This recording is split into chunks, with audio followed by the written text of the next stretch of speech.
Assalamualaikum warahmatullahi wabarakatuh. Perkenalkan, kami dari kelompok 1 yang beranggotakan saya sendiri, Arbiato Haikal, Atta Izas Alauddin, Amir Zaki, dan Alfian Agustia Firmansyah. Dalam kesempatan kali ini, kelompok kami akan mempresentasikan hasil laporan kami yang bertema sosial media NHRIT. Baiklah, yang pertama ada sosial media, perubahan web 1.0 ke web 2.0. Web 1.0 adalah generasi pertama dari internet yang digunakan dalam aplikasi World Wide Web. Di dalam web 1.0 ada publisher seperti perusahaan atau media, dan mereka menjalankan websitenya dan memposting konten seperti artikel dan gambar untuk user, dan user melihatnya. Singkatnya, publisher menggunakan web untuk berkomunikasi dengan user.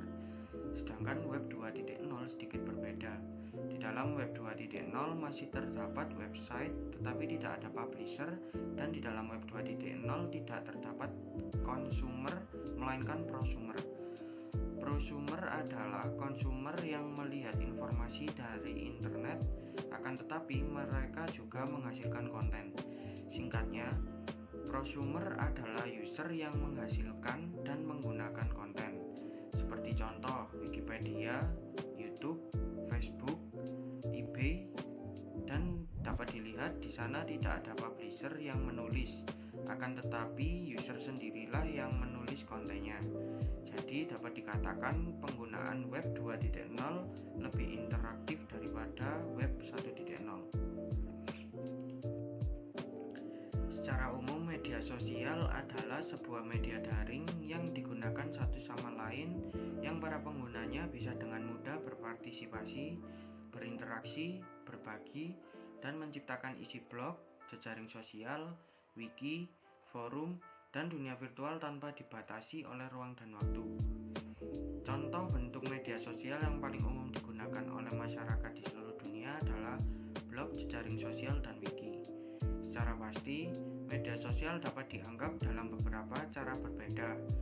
Dalam arti praktis, ini adalah kumpulan teknologi digital berbasis perangkat lunak, biasanya disajikan sebagai aplikasi dan situs web yang memberikan lingkungan digital kepada pengguna, tempat mereka dapat mengirim dan menerima konten atau informasi digital melalui beberapa jenis jaringan sosial online. Dalam pengertian ini, kita dapat menganggap media sosial sebagai platform utama dan fitur-fiturnya seperti Facebook, Instagram, dan Twitter. Kita juga dapat secara praktis menggunakan media sosial sebagai jenis saluran pemasaran digital lain yang dapat digunakan pemasar untuk berkomunikasi dengan konsumen melalui iklan. Tetapi kita juga dapat memikirkan media sosial secara lebih luas, melihatnya bukan sebagai media digital dan layanan teknologi khusus, dan lebih sebagai tempat digital di mana orang melakukan bagian penting dalam hidupnya. Selanjutnya, pemanfaatan media sosial dalam manajemen sumber daya manusia. Yang pertama yaitu sebagai salah satu perekrutan karyawan baru, yang kedua sebagai media untuk menambah relasi, dan yang ketiga media alternatif untuk mengadakan meeting. Selanjutnya, kelebihan dalam menggunakan media sosial. Yang pertama yaitu gratis. Poin pertama yang menjadi kelebihan dari media sosial adalah platformnya yang dapat diakses dan dimanfaatkan dengan cuma-cuma oleh penggunanya. Untuk dapat menikmati fitur yang tersedia dalam media sosial, pengguna hanya perlu membuat akun baru, dan setelah semua prosesnya selesai, media sosial dapat digunakan. Yang kedua, mudah digunakan. Tampilannya yang user-friendly juga mudah dimengerti, menjadi media sosial mudah digunakan oleh segala usia. Membuat settingan akun hingga melakukan upload konten semuanya dapat dilakukan dalam sekali pencet. Yang ketiga yaitu mudah dikelola. Pengguna tidak perlu kebingungan apabila terdapat maintenance platform.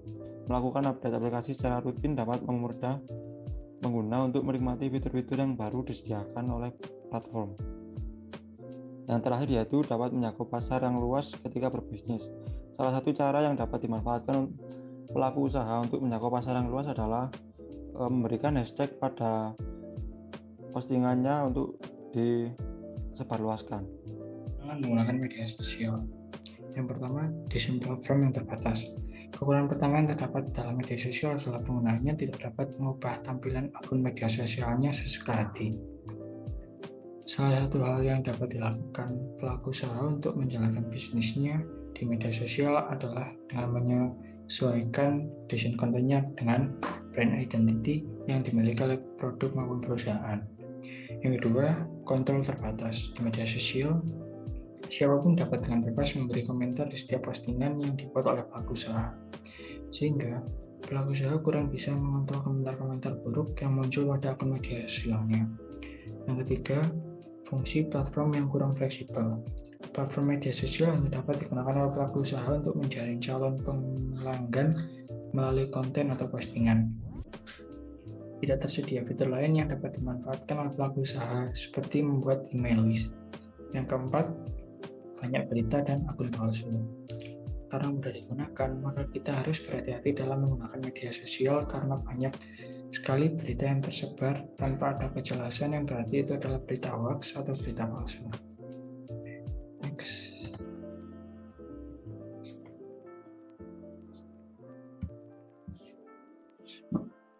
Persiapan media sosial untuk masa depan. Berpikir tentang masa depan, media sosial sebagai teknologi sentris tetapi tidak sebenarnya bersifat teknologi. Ekosistem di mana serangkaian perilaku, interaksi, dan pertukaran yang beragam dan kompleks yang melibatkan berbagai jenis pelaku yang saling berhubungan, seperti individu dan perusahaan, organisasi dan lembaga dapat terjadi. Media sosial tersebar luas, digunakan secara luas dan relevan secara budaya.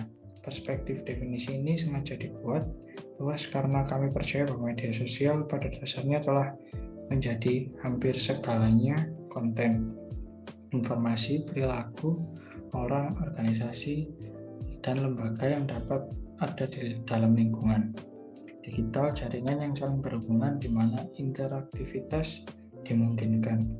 Sudah berkembang dari sekedar contoh online perilaku wong dan pembuatan berbagai konten atau informasi. Ini menyebar ke seluruh masyarakat dan perbatasan geografis secara budaya menonjol baik di tingkat lokal maupun global. Teknologi informasi.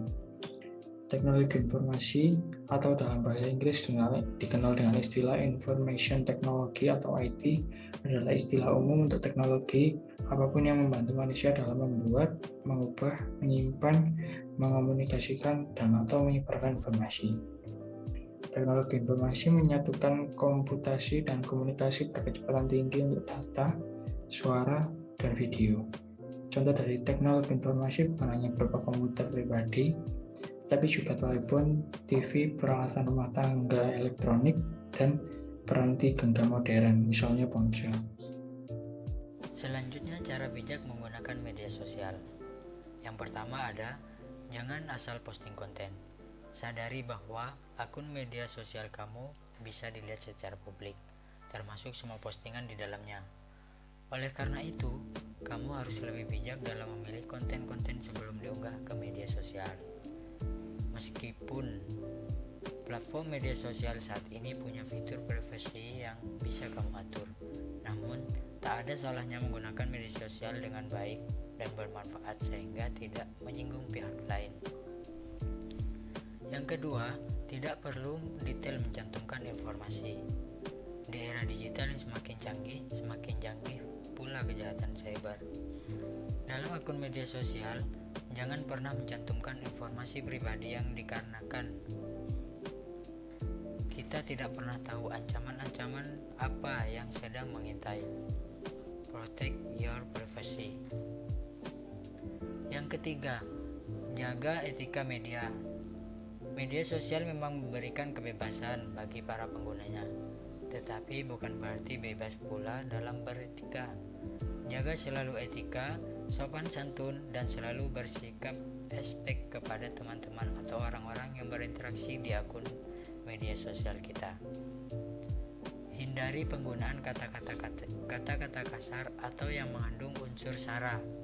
Hormatilah orang lain sebagaimana kita ingin dihormati. Yang keempat, selalu waspada dan jangan langsung percaya. Akan selalu ada limpahan informasi atau orang-orang yang tidak bertanggung jawab yang wirawiri di media sosial. Kalau sudah begitu, kamu harus mawas diri dalam menyaring informasi-informasi yang tersebar. Waspadai pula pengguna-pengguna yang tidak dikenal yang tiba-tiba mengirim pesan atau maksud dan tujuan tidak jelas untuk mencegah terjadinya penipuan atau hal-hal lain yang tidak diinginkan.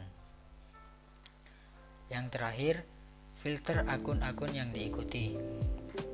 Seiring perkembangannya, media sosial ternyata sangat berpengaruh terhadap kesehatan mental.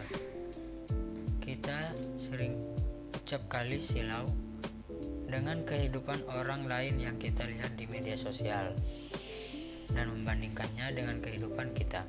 Padahal, semua yang tampil di media sosial hanyalah kulit luar yang tidak kita ketahui isi sebenarnya.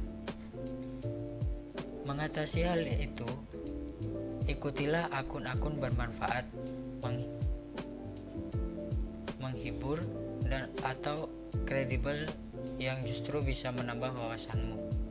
Jauhi akun-akun yang sekiranya toksik dan tidak memiliki kegunaan atau manfaat apapun.